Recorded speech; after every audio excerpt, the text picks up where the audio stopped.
December 7th, 2020, Board of Education meetings to order. Please stand for the Pledge of Allegiance. I pledge allegiance to the flag of the United States of America and to the republic for which it stands, one nation, under God, indivisible, with liberty and justice for all.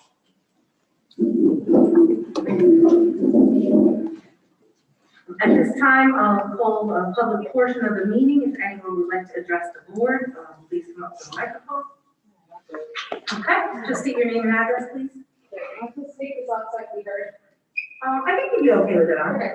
My name's Becky. Just come a little closer to the mic. My name's Becky. I live at 252 Richmond. I have a child at Bailey and I have a child at the high school. So I have a few questions partially about the distance learning this past week, the comparison between the two schools, and then I have some little bit more general kind of questions and concerns. I'd like to start. There was a significant discrepancy between what the distance learning looked like at Bailey versus high school. Bailey increased from a half day, from that 4-hour session to a 6-hour session.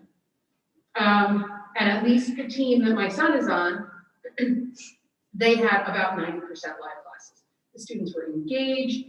I heard them talking. I heard the kids on the other end, responding. I wasn't like looking over her shoulder and listening every minute because I was working anyway, but you could hear that, and it was very positive. So I want to start by saying kudos to Bailey and specifically to Team 3.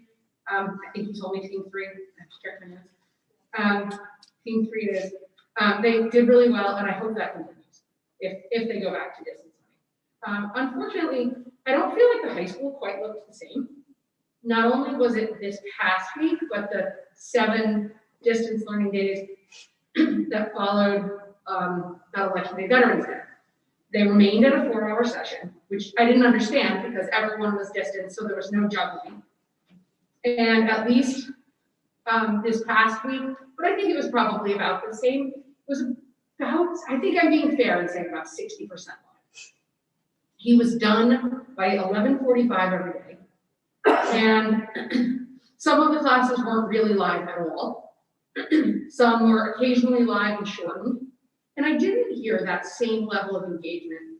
And I feel like the high schools actually have more opportunities to work with that distance model because they had that extra week and a half that nobody else had. So I have some concerns. I'm looking for some clarification on what the difference is why one school, and I believe the elementary schools, most of them are full days, why one school was remaining on a 4-hour session and other schools were moving to a 6-hour session. So I wasn't clear on that. That was my first. And then the other piece just is a little bit more general kind of comments and concerns is that the kids lost a third of last year. Not by anybody's fault, but it's true. They lost 3 months out of 9. And this year, they've lost a third of the first semester by virtue of days being 4 hours versus 6. And arguably, it could be more because you started 7 days, the 7-day delay in the beginning of schools, and they're on track to lose a third of the second semester. And that's a bit, that's really a concern. What is happening with the students, with the education, with the curriculum, with the expectations. There's one level that I feel like, okay, you guys are just backing off and not expecting as much of them, which is kind of a shame. And then the other half of me is thinking, well, maybe you're putting a lot of expectations on them without the support. So those are my things. Yeah, but thank you for everything you do. I know this has been really hard for everybody. Keep up the good work, but Thank you. Appreciate your comments. Is there anyone else that would like to address the board? For a second time, is there anyone else that would like to address the board? Third and final time? Oh, go ahead. Do you have any to read first? I don't have any to read. No, I'm just gonna move this over. Please do, yes. We're going to pass the microphone down when the board speaks because there was some concern last time that we were not able to be heard on the live stream. So we'll pass you the mic when it's your turn to speak. Okay, thank you for allowing me to speak. 2020 has been a year that has shown a great divide in people on various topics. And one topic has been COVID-19. People have disagreed about masks, lockdowns, and the safest way to educate our children. Superintendent Carol Lowry made the right decision back in September. At the time, I disagreed and I was wrong. The number of cases were way down. The weather was warm, which allowed students to go outside for snack, mask breaks, and even lessons. It was successful. Even with schools open, many parents opted to keep their children home, showing once again the difference of opinions regarding education during a pandemic. Right now, we have about a third of our students learning at home. These children learning at home has made our class sizes small and manageable. Last week, our district went to total remote. Both parents of distance learners and in-person learners praised the job done by our teachers and said it was a great experience. Pictures were posted on Facebook showing our kids working at home, engaged and participating in their classes. Today, COVID numbers in Connecticut, particularly New Haven County, are higher than they have ever been. As of today, the daily new case percentage was 82.2 per 100,000. New Haven County is listed as having a severe outbreak. Our teachers and staff members are scared and they're nervous. Not all of them, but a good amount of them. Both teachers and students have tested positive, as we have seen by the number of letters sent to us as board members. Truthfully, I understand their frustrations. Back in the summer, when plans were being made by the State Department of Education, the plan stated that once the district reached 25 per 100,000 cases, schools would switch to remote learning. As I stated, today we are at 82.2. I think the contradicting information coming from the government and CDC has added to the constant stress felt by teachers. In addition to contradicting information, teachers see that City Hall has been closed since March. All ceremonies in the city have been virtual, even ceremonies that are usually held outdoors. Office workers work from home, the courts are closed, and restaurants are operating at 50% capacity. It is easy to see why they are frustrated and why some feel that they do not matter. I believe the time has come for our district to consider moving to remote learning for a short period of time or until the numbers start trending downward. I'm not talking about months. We have spent hundreds of thousands of dollars on technology to be able to do this effectively when it was needed. I think it's needed. We proved last week that we can do this. I think for the safety of our students and the staff, it's time to discuss this openly and come up with a plan. I believe we have a responsibility to all the people who enter our buildings to be safe and to feel safe. I do not believe we can do that right now. We have no idea if a person, whether it be a child or an adult, is COVID positive until it is too late. I'm not pretending to know the answers. I know our goal is to do what is best for children. However, at the same time, I think we have a responsibility to our employees. They deserve to feel safe. It's not easy, and there's probably no absolute right answer. But I think we need to consider our teachers' concerns. I realize that remote learning is not the first choice in educating our children, and that nothing can compare with in-person learning. I realize this is difficult for working parents, but I also realize that this is a very dangerous disease, and right now it's raging in West Haven. Remote learning, the safest option, would not last forever, just until the numbers of infections trend downward. Thank you. Thank you. Would anyone else like to address the board? For a second time, would anyone else like to address the board? Third and final time? Hearing none, public portion is closed. We can go to the administration status of schools, the superintendent will speak. Again, I think it's easier if I come up here, but I'm going to try not to be as long as I was at the last meeting. First of all, I don't disagree with you. I think the high school, and I think as a district, we need to increase our instructional And that has to be a plan going forward in building on what we've done. I think the good news is being in school 5 days a week has made us productive up until now. And I think it gives us a leg up on a lot of districts, although I certainly don't like to compare because every district has a different set of needs and different sets of circumstances. But I think particularly at the high school, you are correct. We need to lengthen our school day, and we need to do that. But one thing I'll tell you, in some of the discussions I've had with Mrs. Brady and some of the administrators and teachers here, it's difficult to adjust the schedule, a little bit more difficult to adjust the schedule here than it is at the other schools. And we certainly wouldn't do this now. I am meeting with our administrators on Wednesday. My plan is to discuss what went well last week, where we need to improve, and a plan going forward. And that includes increasing the amount of instructional time district-wide. There's absolutely no question that kids missed out, which is why, and again, this is it's personal, and I try to weigh everything, the needs of the employees, the needs of special education students, the needs of students, and the needs of the teachers. Why I'm pretty adamant about keeping the schools open as best we can, as long as we can staff them properly.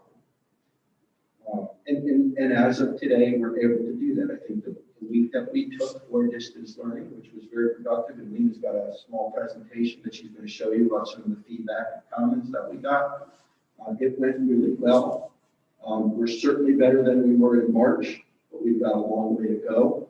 We got a lot of nice positive feedback, and the technology and the things that we purchased are paying off. In fact, one of the things I think we'll be able to do is if we can incorporate the distance learners with the regular ed kids, the in-school kids, we'll be able to increase the amount of instruction time.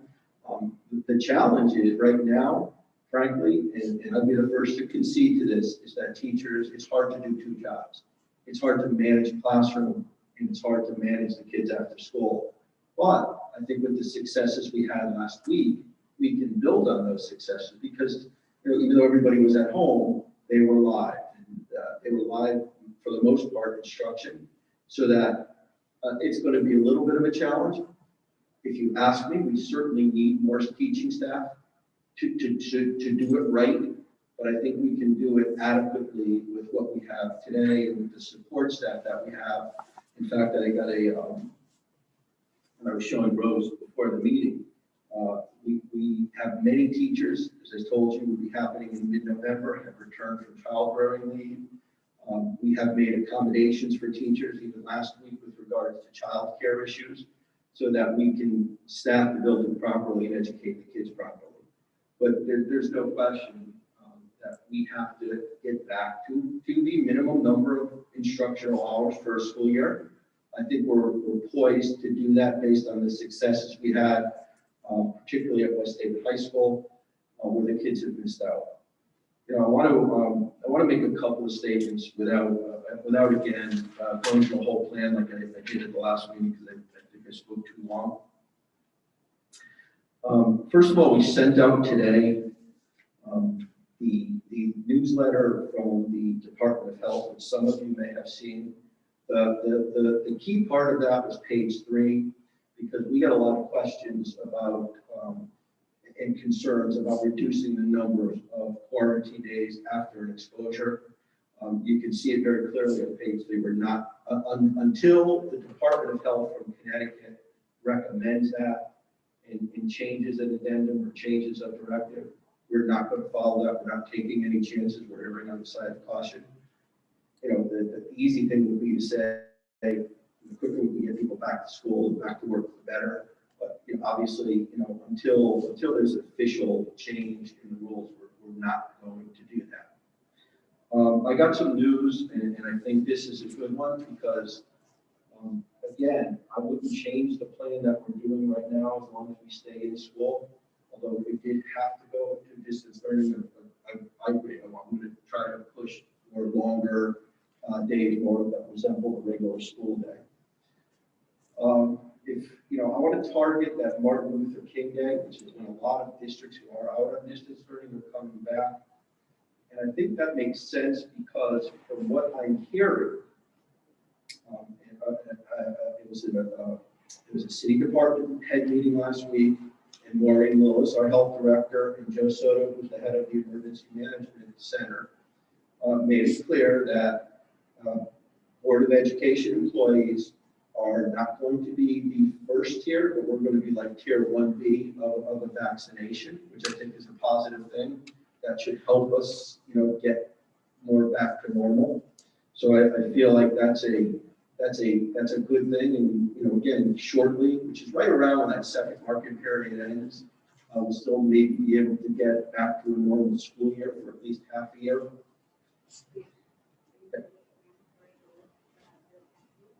And it's a good question. And I think that, it was a question that I asked of Lee Tierney, who's the city's corporation counsel, was on the line.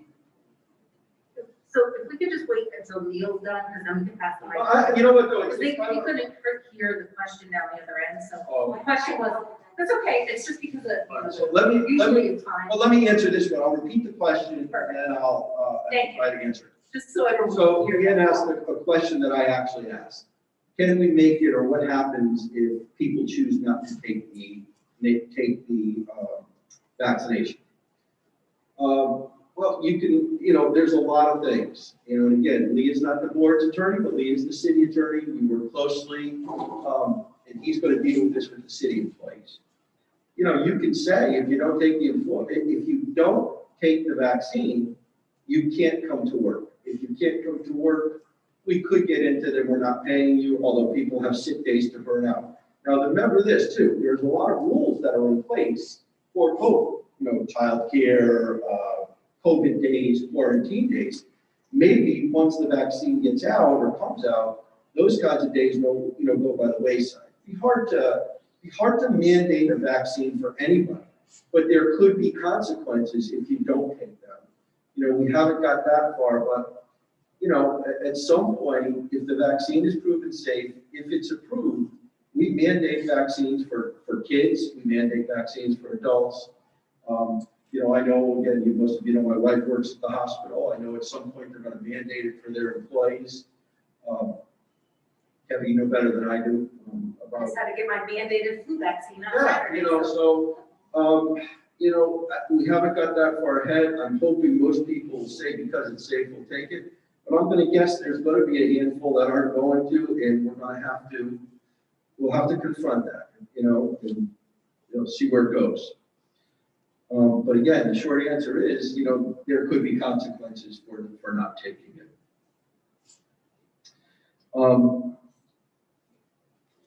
Again, I thought we did really well last week. Now, the positive of last week, of the emails I got more than I normally get on anything that we do around here. But the positive I got was that the distance learners really felt included. They felt like they were a part of something. They felt like they were able to engage in classrooms, with their classmates and participate with teachers and whatnot. So that's a challenge. As long as distance learning is an option, there's no question it has to be our obligation to provide them with as quality an education as we can. I think I may have misspoke last week, or may have been misinterpreted, that we shouldn't make it easy for kids to stay home. While I kind of believe that, I also believe that that doesn't mean that the quality of the program that we offer shouldn't be a good one, as long as we have to offer it. So again, I think that the week of distance learning, in addition to keeping people safe, gave teachers an opportunity to try a lot of the new technology, get acquainted with how to use the cameras, how to do live. A lot of great videotapes were made, so that way videos were made videotapes anymore. So that kids can go on at a different time and actually watch the lessons. And I think one thing that our teachers and our administrative team they've been great with flexibility. And if a kid can't get on at a particular time, if a kid missed a lesson, they're giving them the opportunities to go back online. And I think what we're doing is we're developing a great library of resources for kids to use. So I think that's all going to come in handy, and it will enhance the program. And again, I keep saying this, this is my 35th year in education, and I've never seen anything progress from not knowing what the term distance learning meant to where we are in such a short period of time. Usually it takes a year to write curriculum, a year to pilot curriculum, a year to make all the correct changes. It's a 5-year cycle, as some of you may have heard. We've come so far so fast. That's not to say we don't have a long way to go, but I really believe we've done, and our teachers have done a really good job of adapting, even some of the older ones who were very reluctant with the technology. And I think one of the advantages of making everyone come to work last week was that, they had the opportunity to go ask a question or to make sure that they were using it right. Everything was right there at their fingertips. So very successful, got a ways to go. And I think that, again, if we can combine the two, if we can increase the day, that would be great. And again, I think that we have to look at, maybe mid to late January as a way to get back to a more normal day, if we can. One thing that I've said I've been reluctant to do, and I'm still reluctant to do until it really seems safe, is to open up this cafeteria as well as the one at Bailey. So I don't know that we go to a full day, but I think we can go at least an hour later than what we've been doing, and just eliminate a lunch block or something like that from an adult schedule as well as a student schedule. So I think we can plan for that. By the way, if they said, it's not a hard fast date, I think it's just a good date to look at because it gives us 2 weeks after we come back from Christmas. If they said, for example, that Board of Ed employees are going to be eligible for the vaccine February 1st, we'll probably wait a couple of weeks before we did anything because it gives us that more of a chance for everybody to be safe. I want to talk a little bit. First of all, I have a lot of respect for Rosa. We have the greatest conversations. And, she's passionate about what she believes. I'm passionate about what I believe. And I think that's why, as much as we're both Italian, we disagree slightly on this. Again, I respect what the board says. I respect, and I try to take it all into consideration. But you also know that I have a senior in high school. And, I think about Mackenzie, who my son went to school with, and some of the other, Anthony Vendrell, who was my neighbor, and the things that these kids are missing out on. And I think if we can give them the opportunity, if they want to come to school every day, let them come to school, as long as we can offer quality programs. These kids are missing out on things that they're just never going to get back. That doesn't mean opening school is going to give them everything back, but it does give them a sense of normalcy. When I think this is the best time of the school year for a lot of reasons. Not only is it the holidays and kids are excited, but for example, I was talking to John Delacameron. I said, it was the Monday or Tuesday before Thanksgiving. I said, John, normally you and I are on the phone figuring out who needs to win and who needs to lose, so West David can qualify for state playoffs. There's preparation, and the kids get all excited because they're doing their band stuff, getting ready for the holiday concerts, the choral concerts. And those are things that those kids aren't going to get back. So I just like the idea of giving the kids the option to come to school every day as long as there are teachers available. Winter sports trials, who knows if it's going to happen? I mean, if it does happen, believe me, playing, if anybody was there last year, Bob, I know you're a pretty good hockey fan. If anybody went to that Notre Dame West David versus West David hockey game last year, where Notre Dame scored a goal with about a minute to go in the game, packed, sold out Bannock Rink. Funny was because it was Sean Flannan's son, who was a police officer, scored the goal, and Jared Pliska, whose dad is also a police officer, was West David's goalie. And it was just a tremendous, tremendous night for West David. Those things aren't going to get back because if they play the season, it's going to be an abbreviated season. There's probably going to be little, if any, fans allowed into the rinks. Same with basketball. I know that, we're building a really good basketball program. There's a lot of excitement at the end of last year. And is it going to be the same? I don't know. I mean, our kids did so well with the soccer program. And won that tier 3 tournament or local tournament. but it wasn't the tournament that they're used to. Nor was graduation, which, again, I can't say enough about the staff at West Haven High School, who did everything they could to make it a memorable year for the class of 2020. But it wasn't going out onto the football field with 3,000 people there and a beautiful night in June with the sun out and the breeze blowing. Yeah, they missed the prom and they missed, they missed opportunities that just they're not going to get back. So again, my feeling is, and certainly I would respect if the board said, you really need to think about it, or these are things that aren't happening.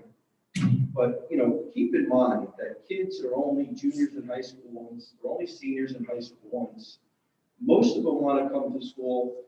I was really pleased, and I'll leave you with this, if I turn it over to Alina to do her small presentation. We had today, and I thought it was pretty good, 55% in-school attendance of our total enrollment today. That's pretty good. And I was, again, talking to Andrea and Rose about this. I was a little concerned about the high school where it was only 43%, but I think there's a lot of contacts and people that are self-quarantining. And I also think it's an easier choice for kids and parents to make, which might be a good thing, to err on the safe side and stay home and make contact with the teacher, make up. But other than that, we had, Pagels and Haley were over 70% in attendance. And again, that's total enrollment. That includes the distance learners. Most of the other schools were around 60%. So we're still pretty consistent, and the majority of the people want to come to school. And if I had to pick a second, second number of emails in advance were the special ed parents who were very, very reluctant. And we can always make exceptions when we close or open schools. But we're really concerned because, again, nobody missed out like those kids missed out last March. And there was genuine concern before we went to this week of distance learning about making sure that IEPs were met. So again, whatever the board chooses, my recommendation is keep the schools open. I don't know how it works if you make a recommendation to me and consider it, but I think right now we're in good shape. I'm not telling you by the end of the week that I might not have to close the high school just because staffing could get me a concern, although I think people are going to be more coming back than leaving, I'm hoping anyway. That's my feeling. I think you have all the information that I've been trying to sift through. I get what DPH used to say, but I'm telling you, Marissa, Jill, and I met both of them again today for over an hour. Everything we're hearing from them says if you can keep the schools running, keep them running. I don't see the need for a hybrid model, not when you have 43% attendance. I talked to John Della Camera today, who tells me that the average class size, he said, was around 10 kids today. So there's no need to reduce those numbers further than that, other than to go to a distance learning model. And I think so far we've been responsible. I think so far that, I know there's some frustrated people, especially at the high school, which is the most difficult place to cohort and most difficult place to keep people in one spot. But that includes the teachers too, by the way. I mean, it's just a difficult thing. The nature of high school is people move. Teachers, kids, they meet in different areas of the building. So those are some things that I would consider and I would offer to you as the superintendent for you to think about before you make any recommendations. And I'll certainly answer any questions.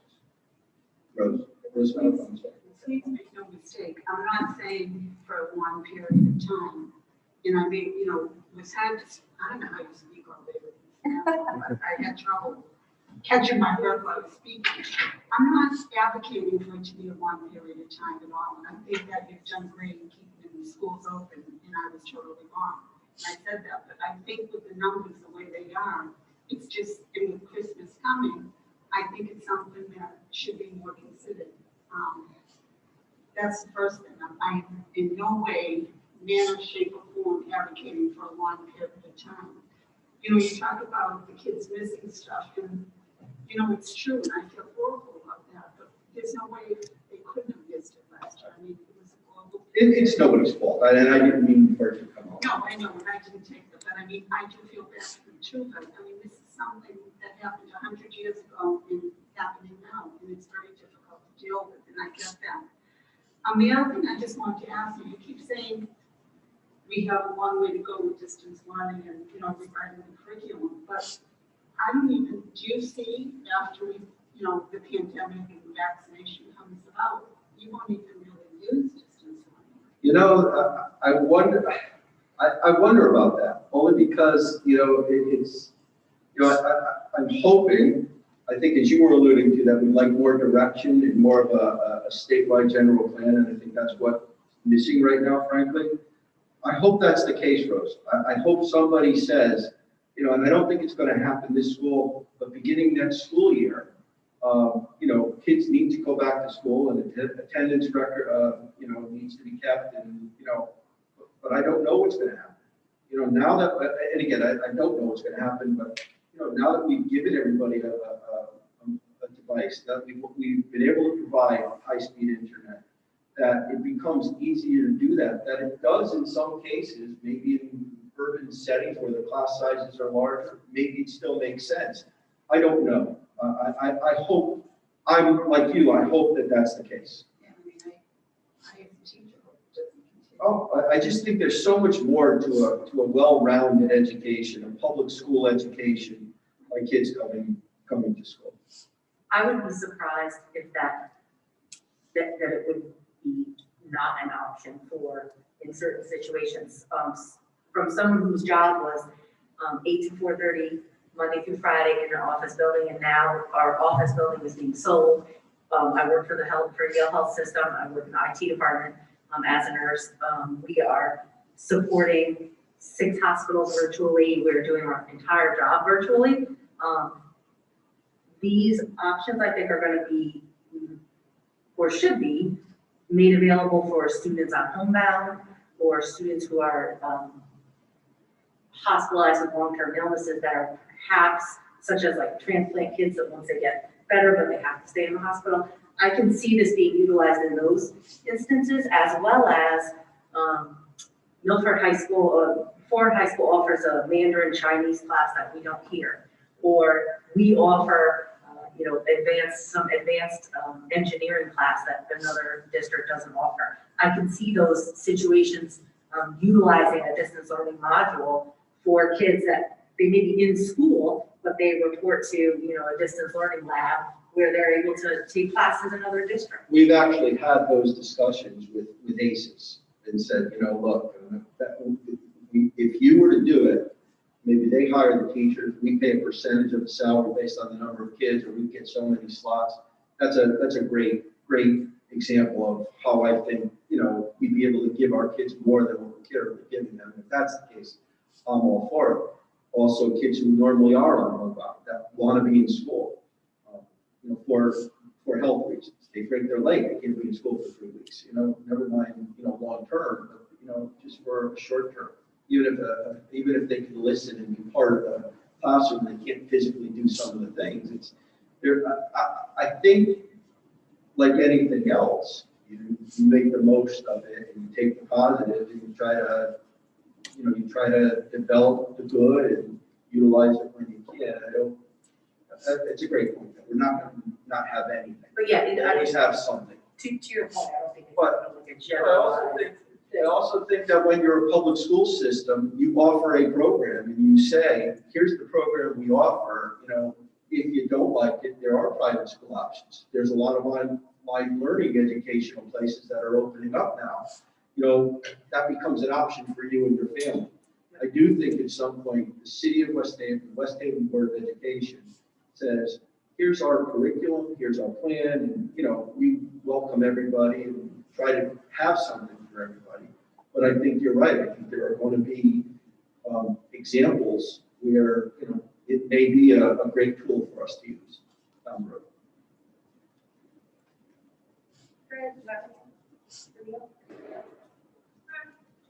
No, I think it would, well, what I think is definitely no lunch still, without a doubt, because that's one of the biggest things with us.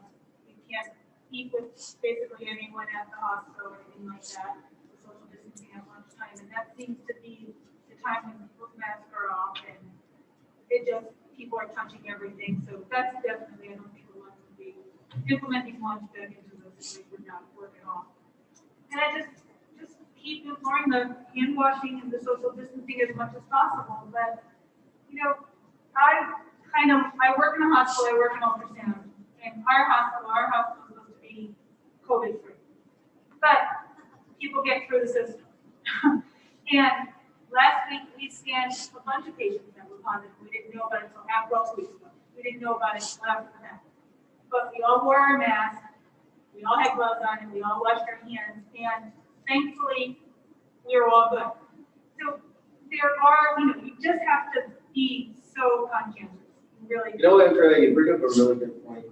To tell you what's happened, what we've seen happen in the schools, the teachers are so aware when the kids are there, but for whatever reason, they seem to drop their guard when the kids aren't there. Right. There are things that we would normally encourage, like just have lunch together, collaborate, talk about what's going on. Right. And there are things that just aren't happening. So that has happened. Yeah, and that's what happened. But it's an issue at the hospital It's a big and in issue. our departments. Yeah. We're I sit constantly in getting my room. reminders about, Right. I sit in a room and Keep keep your trying guard myself. up. We can't really have any more than 2 people in one lounge. So it's a big thing, but it can work. It really can. they started like an accountability program, so if I happen to see Ann, not wash her hands, that it's my responsibility, it's not. 200% accountability, so, and it's worked really well. My husband works in the ED at Bridgeport Hospital and since March, and, I was the one that got sick with COVID from going to vote, and he has not, so he's not an N95 face shield wearer, that's only for aerosol procedures. In general population taking care of patients, it's just for regular, not a cloth mask like this, but a certain regular surgical mask that, anybody can get these days, and luckily he's following those guidelines, he's been able to stay safe. And that's something you have to follow. And I know you can drop the ball.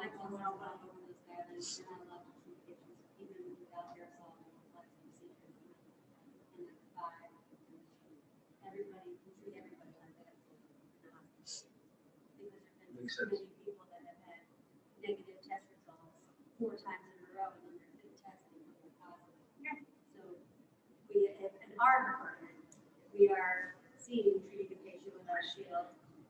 We are, I forgot to use the microphone, sorry. I'm pretty loud. No, my fault, I'm sorry. So I'm pretty loud anyway, but we're getting constant.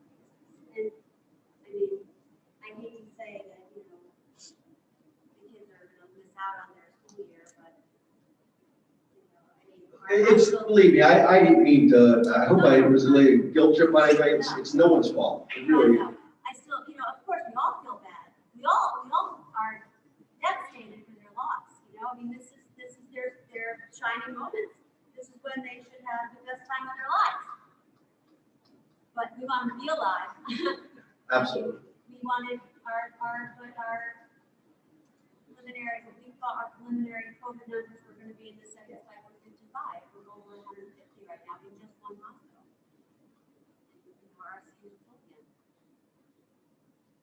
Not to scare everybody, but it's not. No, no, I don't it's- think it's 82%, Rose. I think that it's not like 8%. It's 82.3 today for 100,000. I get it every day from Washington. They sent it to me. But it's not 82%. I think it's 82, it's 8.2%. The New Haven County is 82.3. So- The West Haven is 42 point something.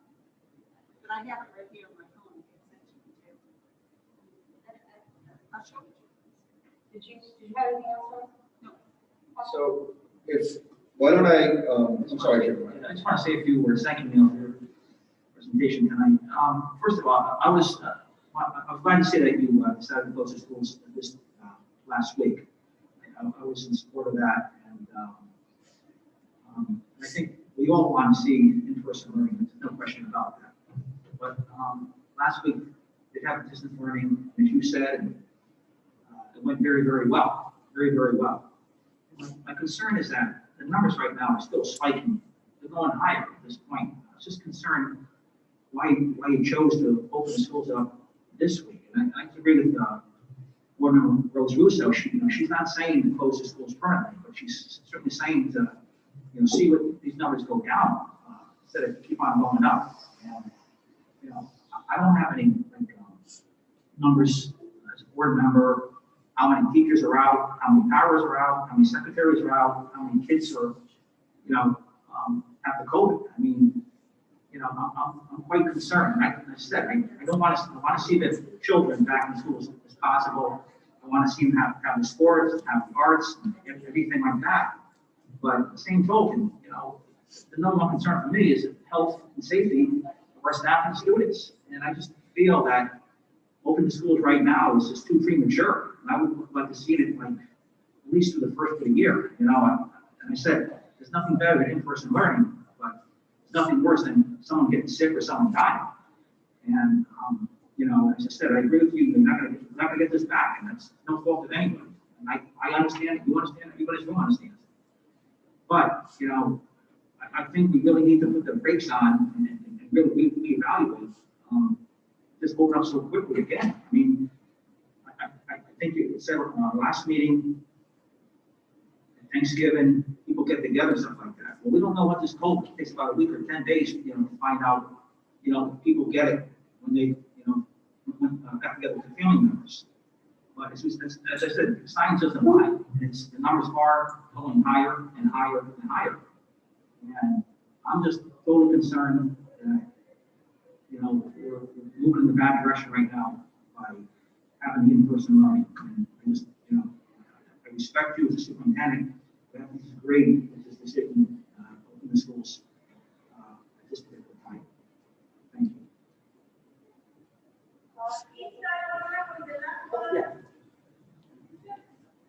A little different subject, but while you're there, we know the status of Bailey Road as far as the percentage of it being complete.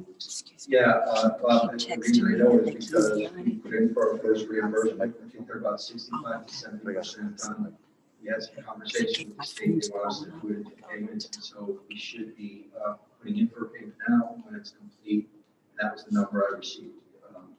That's the last Wednesday or Thursday. We're having a little difficult trying to get the reimbursement, but we're working through some computer glitches now at the state. That's where it stands. Okay. When the project is complete, can we hand deliver a letter to our Bailey neighbors on Ward and Wayne and Better Health thanking them for their understanding and cooperation during the project? Kind of 10 to 12 houses. I think that makes sense. Well, they've tolerated many Lights. kinds of noise or bright lights. Yeah. I'd ask the letter to be signed by the principal, board chair, and the superintendent. And just hand deliver to those I think it's a good idea. residents of the house. They've been very understanding and patient with the construction.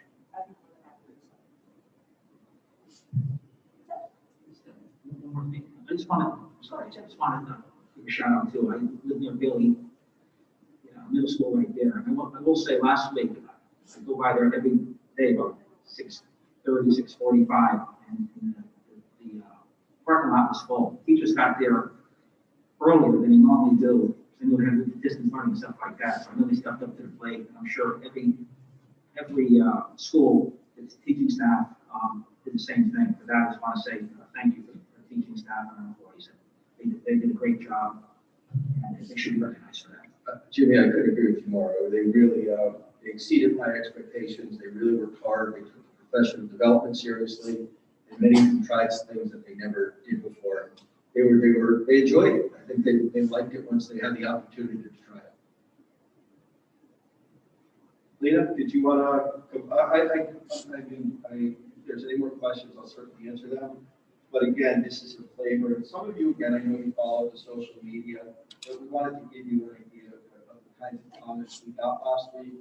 And, they really were very positive. So we could not give you a little flavor. And Lena does a really good job of organizing the social media, the website. I feel like we made that through. We were pretty critical, not only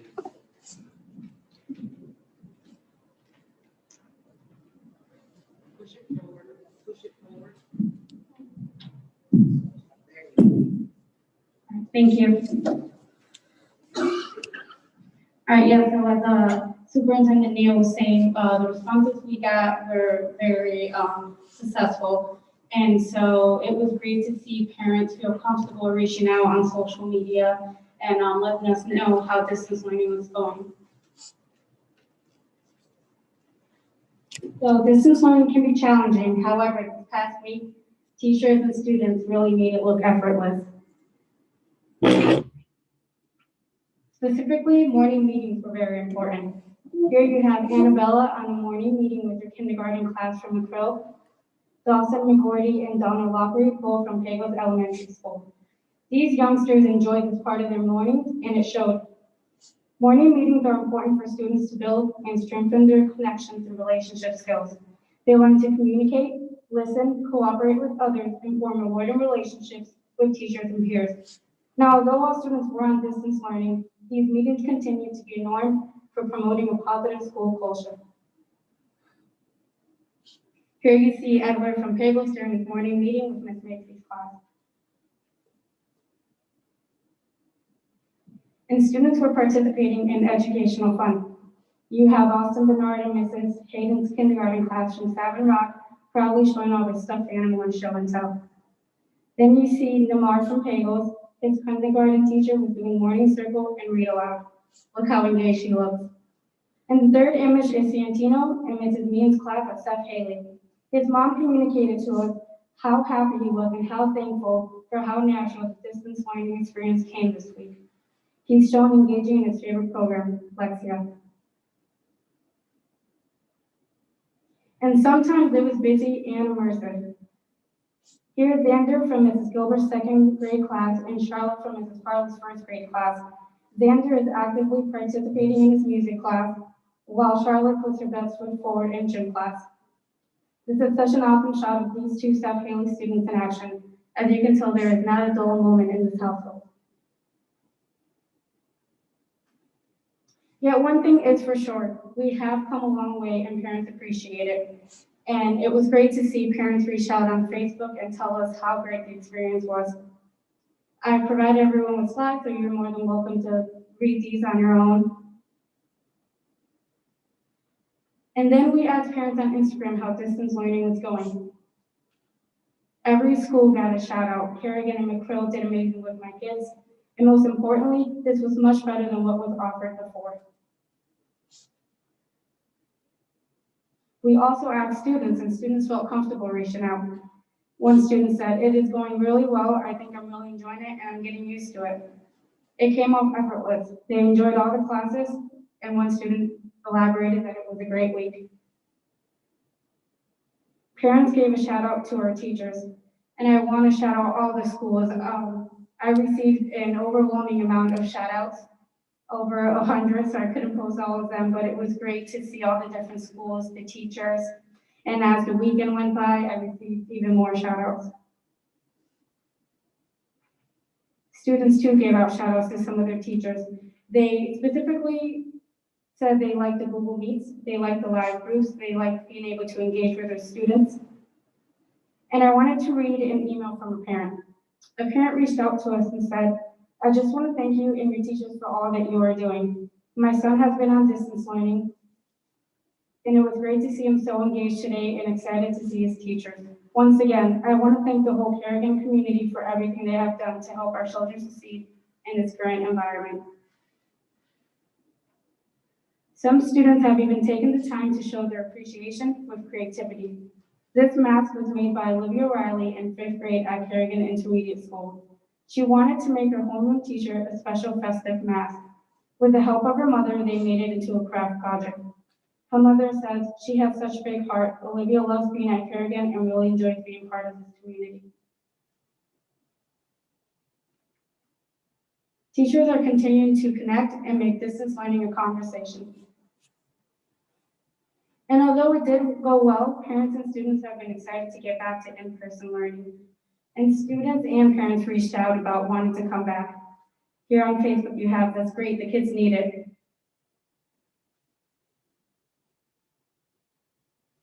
This is all about learning together even when we're apart. And I just wanted to really shout out everyone, and I wanted to read a parent shout out for the students. To all the kids, they have done so great this week. These kids are working harder than ever. Thank you. Thanks, Lena. anyone have any questions? Thank you.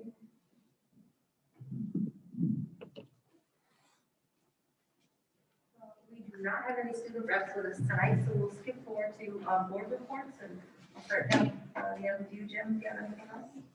No, as I said, I just, I know Neil was working really hard, and I know the board working really hard. And everybody's under a lot of stress here, doing the best we can.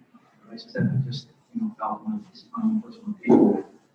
Thought, we should have just gone slower. I was quite surprised when I decided to open schools this week. I thought maybe, just to see what the numbers, I said the numbers have gone up. I thought maybe we should put the brakes on just for a little bit, out of caution.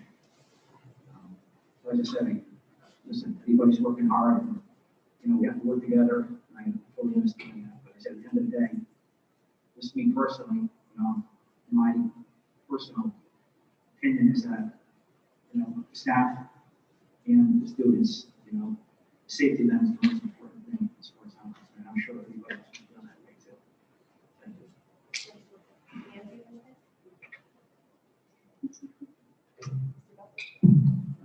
I had the opportunity to participate in the virtual development summit. November 19th, it's always interesting to participate in 3 hours of Zoom.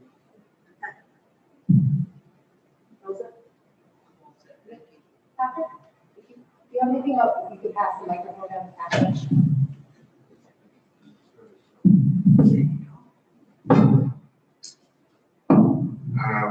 I can understand what Rosa and James is saying, but on the other hand, the parents that send their kids to school actually know the risk involved. So if most of them wants to come back to school, I don't really think that it would be a good idea to go against their wish. So I think we should defer this decision to Neil to make a decision about whether to do in class or off class, meetings. Thank you.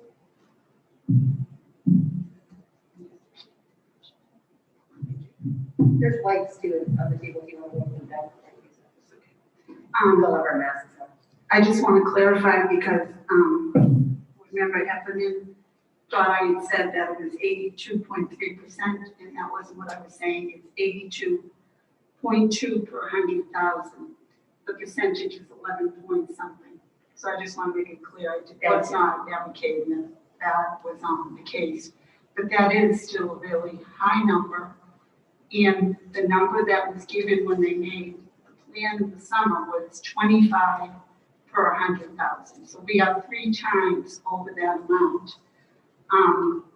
I think we've been really lucky so far, and I hope it continues that way, and that nobody gets seriously ill, or God forbid somebody passes. But I, as a board member, feel that I have to make this clear. I think this is really serious numbers. They're worse than March, worse than April.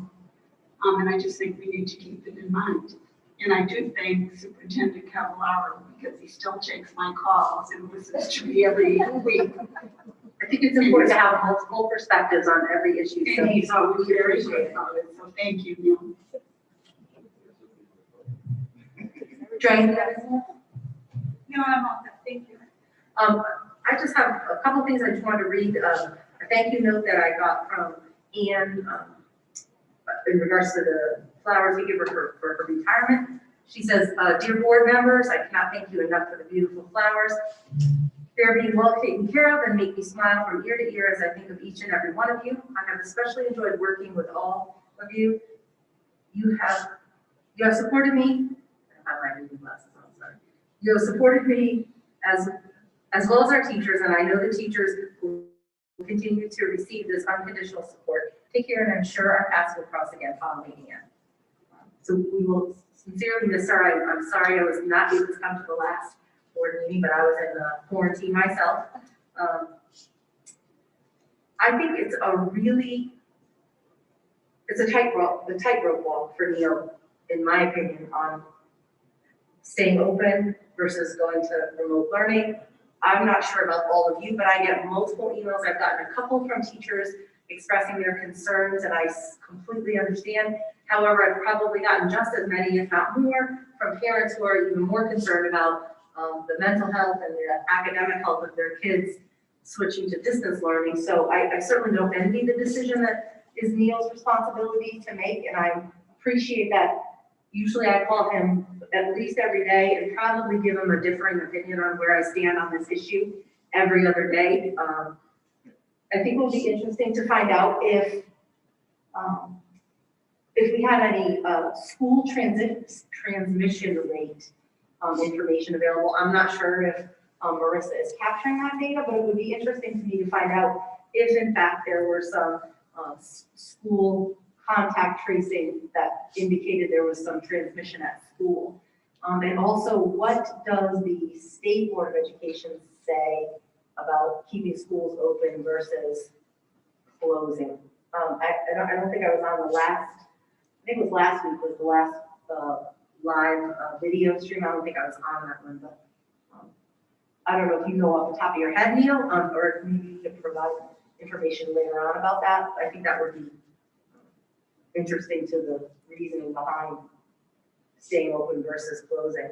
And I also wanted to point out that I got extraordinarily large amounts of contacts, texts, phone calls, and emails about how amazing our teachers did last week and kids with distance learning. So I wanted to say thank you for that effort. That is certainly no small effort. And we appreciate how hard they worked to make that week successful.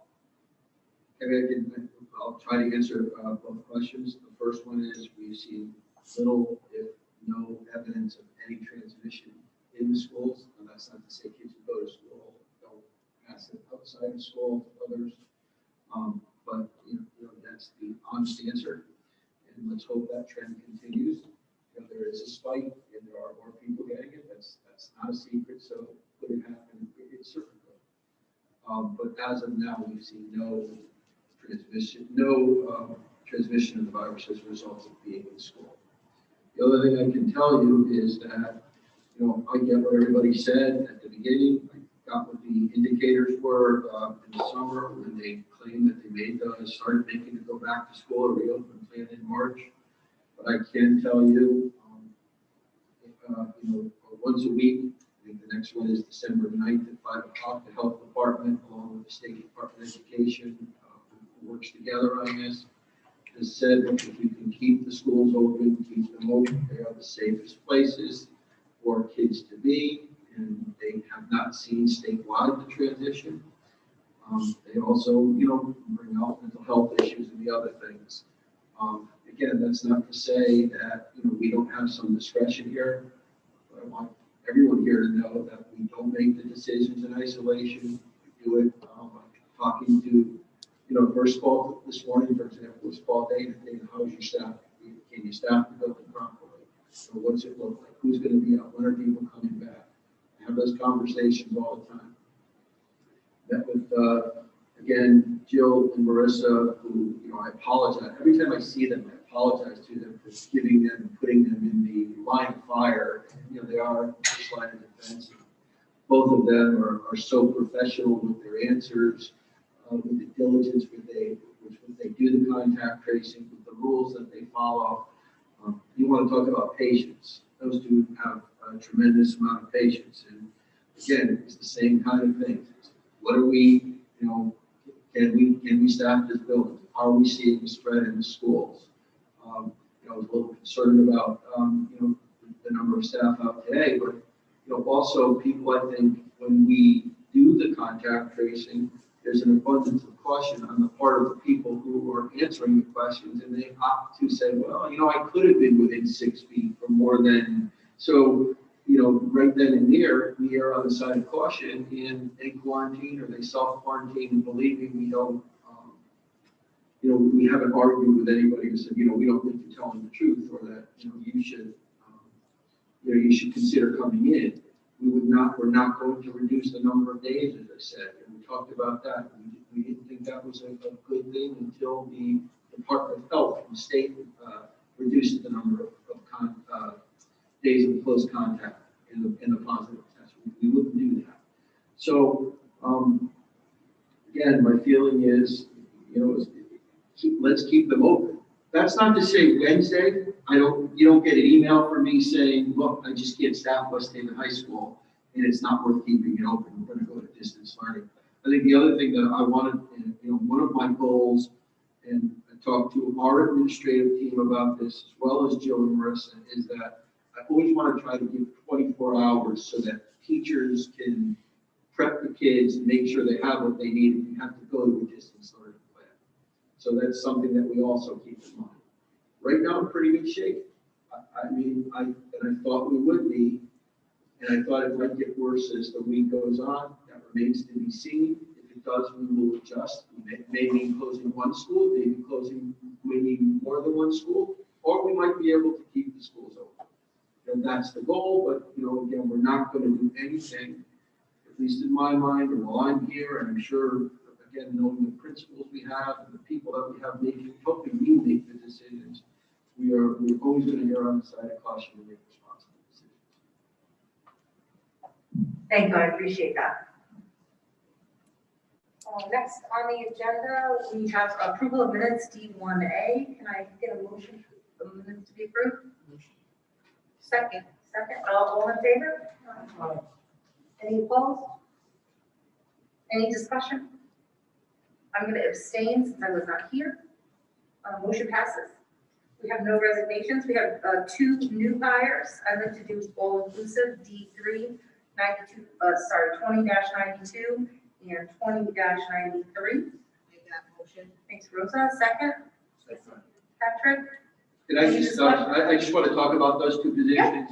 One of the positions, the one in Haley, is a floater. Again, AJ saw a good person. We haven't utilized a lot of the money we set aside in our substitute account. It's always good to have, at this time, additional people on standby ready to help. So this person is somebody that will fit into the scheme next year, but for now will be a floater, will do long-term subbing. And as far as the Notre Dame position, for those of you that don't know, we are obligated to supply private schools with a nurse. Notre Dame is on a hybrid model. They're just getting back to school. So I know that the nurse at both there at St. Lawrence, because they were closed for a while, have been moved, but we are making sure that the buildings are covered when they need to be. But if we're short, we are moving nursing staff around as well. So just wanted to make. Thank you. All in favor? Any opposed? Any abstentions? Motion passes. Before I entertain a motion to adjourn, I just forgot something I wanted to mention to all of you. West Haven High School has a Giving Tree program every year. So they are looking for adopting children to be adopted, similar to what they did with the seniors at the end of the year for Christmas and Hanukkah. Bridget Hosky is the one who pointed this out to me. If you have any interest in participating, please let me know and I can forward you her contact info. Just to let you know, in normal years, there's about 150 kids on the tree. And this year there are 350 kids on the tree.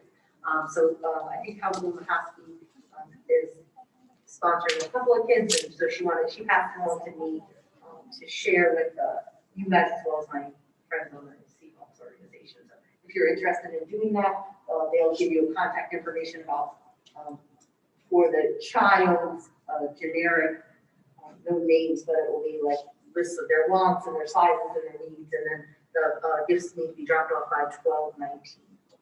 So that being said, I will entertain a motion to adjourn. Make that motion. Second. All in favor?